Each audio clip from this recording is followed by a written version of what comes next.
Uno. Hey folks, this is Greggo, and I'm here with you for our first GrupoAmos in Colombia interview. We have with us Richard Taty, and he will tell us everything about himself. I don't want to tell you because I can get into this, but why should I, right? So, Richard, what are you doing here in Medellin? Listen, I just got here a month ago and I'm working. Okay, you got here a month ago from where? From the Dominican Republic. Okay. From the Dominican Republic. We had an office in the Dominican Republic. Opened that office 4 years ago. We decided to expand in Colombia. My first city was Cartagena, and we decided to move to Medellin. Okay. Now, we are in a restaurant called La Bodeguita Habanera. It's a Cuban restaurant in Medellin. The reason I chose this place is because Richard is Cuban. You might not hear it from his accent, but he's Cuban. So, Richard, you're Cuban. That means you're from Cuba, but it goes deeper than that. Way deeper. So, tell me where you're from and or where you're from. Well, basically, my father is from Africa, and he went to Cuba to study medicine, and he met my mother there back in, 1996. No, 1976. I was born in 1977. I was born in Cuba. I stayed in Cuba for a year, and then I moved back to Congo, Africa, where my father was from. So I am actually from Cuba. I was born in Cuba. I grew up in Africa, and loved it, and went back to Cuba to study and have a degree in psychology. So I also lived in the US for 20 years now. So I have those three nationalities. I consider myself global. I speak very well French, English, and Spanish. All right. So, you Cuban, American, African. What identity comes first to mind? Like if someone says, where are you from, or if someone says, what are you? What do you say? Well, that's very complicated, and it happened to me all the way when I was growing up, all the way in my business career. I'm always confronted when people ask me, "Hey, where you from?" And it depends on who I'm with. So if I'm among Americans, I say, "Well, I'm American." If I'm among Latinos, I say, "I'm Cuban." And if I'm among African folks, I say, "I'm Congolese." Huh. Very interesting. Very interesting.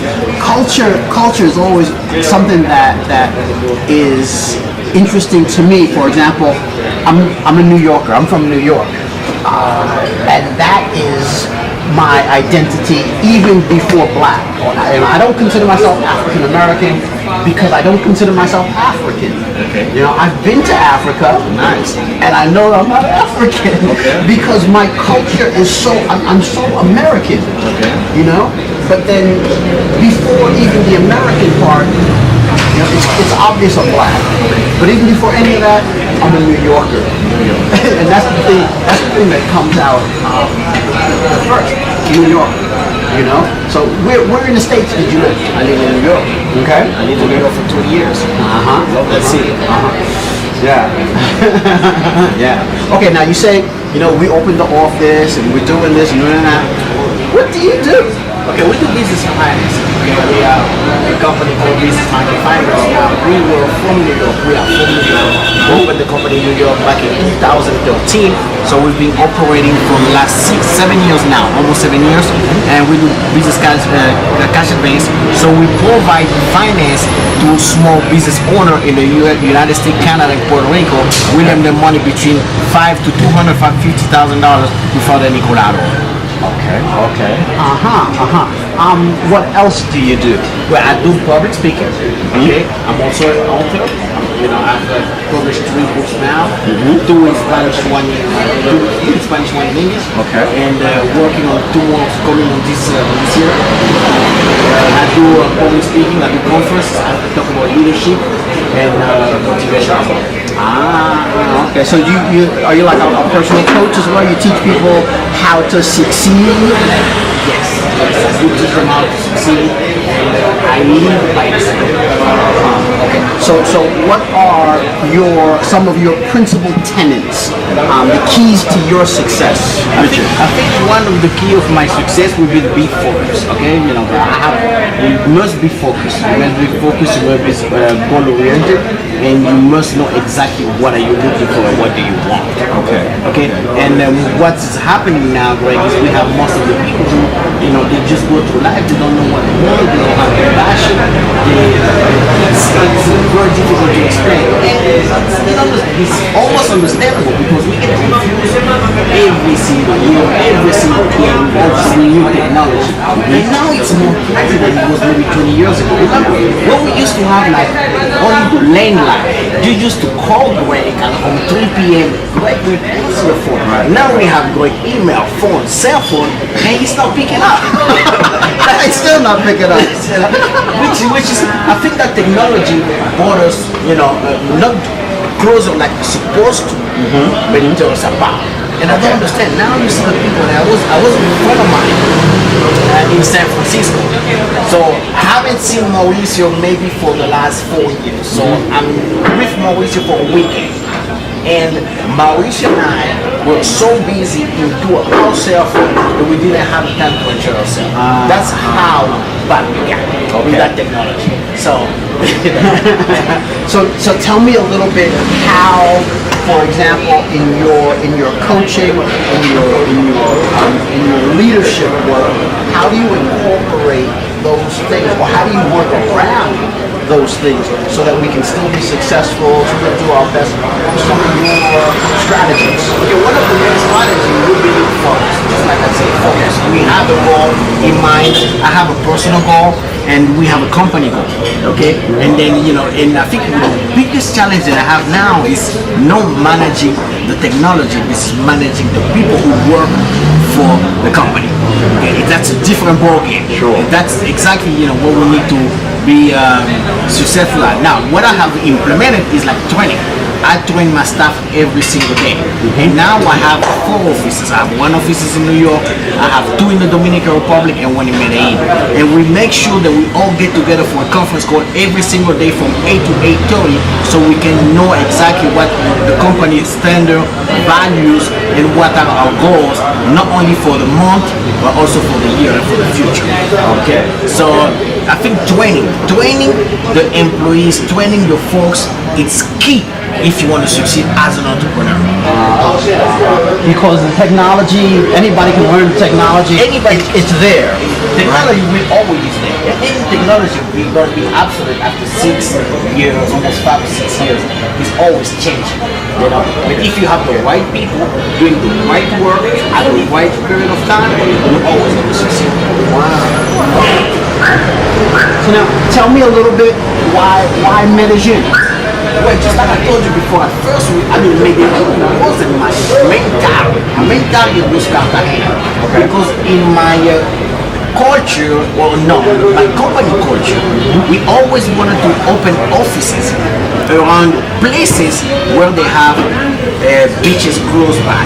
So Cartagena was my perfect, my perfect target.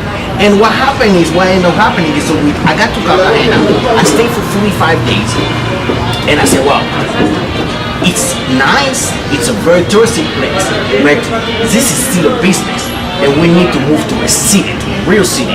So we only had 2 choices. One was Bogota, which is the main one, and traffic is awful. I didn't want to. And then Medellin, which everybody recommended.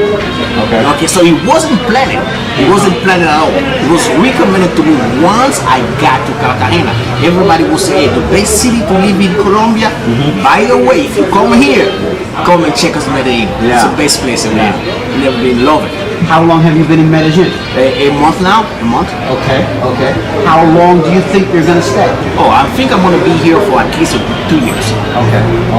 So it's interesting because you say your company provides loans to folks in the United States, Puerto Rico, and Canada. Yes. But now you're based in Medellin. Now we're based in Medellin. That's what we do. We use technology. We still use technology. So I mean, basically one of my main purpose was to give the opportunity to those youth and young in South America to earn US dollars. It's always have been my main goal because as I'm an immigrant, okay, I wasn't born in the state. Although I love the state, but I'm still an immigrant. Right. So if I had never had the chance to move to New York, I would probably not making the money that I'm making right now. Right. And I think one of my main objectives was, okay, now that I've got to the point where I can, let me go and help. Okay. So since we're talking about moving around and helping people, one thing that's interesting to me is your connection to Cuba. Some people know, I'm going to Cuba for the first time in May, so I'm very, very excited. I'm really excited about learning the culture and living there for as long as I can. As a foreigner, 2 months, 3 months is my idea. Okay. What are your current connections to Cuba? How often do you get back there? Tell me a little bit about your connection to Cuba. Well, Cuba is an amazing place. I was born there.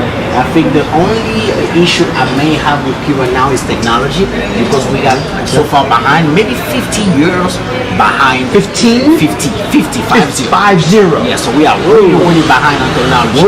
And one of my main purpose was maybe when I left the US was to go back to Cuba, but we were already here. That's why I decided I went back to the Dominican Republic. Okay. So, but other than that, it's a great place for you as a writer, because you're gonna have a lot of time for yourself, no distraction at all. You're gonna love it With the technology, right? with the technology. I'll be disconnected. You'll be disconnected. That so works. You're really gonna be concentrated, and there is a lot of stuff and places to explore. You're gonna love it. Okay. Fantastic. So as a citizen of the world, now based in Medellin. Medellin has everything you need, no? Except Yeah. That's a downside for me too. Medellin is what we call a landlocked city. Okay. All right.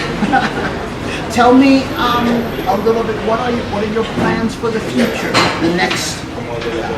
The next 6 months and the next 2 years, and then beyond that. What's like pie in the sky for you? Okay, I think the next 6 months we'll be really concentrating on building team, building my great teamwork over here in Colombia. We're definitely going to blow up our company here. I'm certain because we have the work ethic and this city have great people who are always learning and ready to work. So that's basically what we're looking for. And after that, we're going to Mexico. So that's going to be the fourth country that we're opening. So Mexico is on the list for next end of next year, beginning of 2021. And I've been in Mexico, maybe that's going to be a shorter one. I've been in Mexico before, I have a good connection, I already know the culture, I know the people, I work in Mexico, so everything I think going to be more easier than to come to Medellin, which is totally new for me. And I think I'm going to retire back in the Dominican Republic, been living there for almost so long now, and which is going to be my regular route, New York City, Santiago. So that's where it's now. And when will you get back to Africa? Well, I go to Africa from time to time. Matter of fact, I'm going in 2 weeks. I'm going to see my father. In the Congo? I'm going to Congo for 2 weeks. I'm so excited to go see him from time to time. But that's basically the only person I have left there in Congo. So he's good. He's now 74. He's strong. My father is a pediatrician, so he's taking very good of himself. My mother also lived there. They're good. So excellent. I think I'm still gonna go like once or twice a year, but but the home for me is now the Dominican Republic. Excellent. All right. So world citizen, home might be the Dominican Republic, but you're here in Colombia, in Medellin for the next 2 years. Tell me, as we kind of wrap all of this up, what is your favorite thing about Colombia, your favorite thing about Medellin? Okay, I think the favorite thing about Colombia is history. I love people. People are very extremely respectful. Okay. And very polite. I love you know, doesn't happen in the Dominican Republic. Over here, everybody's more formal. Hey, good morning, how you doing? Hey, sir, yes, ma'am. Totally different. Not in the Caribbean. In the Caribbean, say yes, oh, nice, bye. And that's it. That's it. Ah. So that's basically, I think, the most to take out about this city. And number two, what I love the most is the weather. Okay. You have all the station in one day. Yeah. It's cold. It's hot. You know. So that's love it. So you know, I love it. You don't win with the air conditioning. No, not at all. Big plus. Not at all. Yeah. All right. So How can my viewers get in touch with you if someone wants your services, if someone's got a business that perhaps might need some support? How can folks get in touch with you? So man, you can go online, you know, Facebook, Twitter, Instagram, Coach Richard Taty, or www.richardtaty.com. Excellent. All right, man. All right. Well, thank you. Thank you for joining us. This has been Greggo in Colombia, GrupoAmos in Colombia, with my guest, Richard Taty.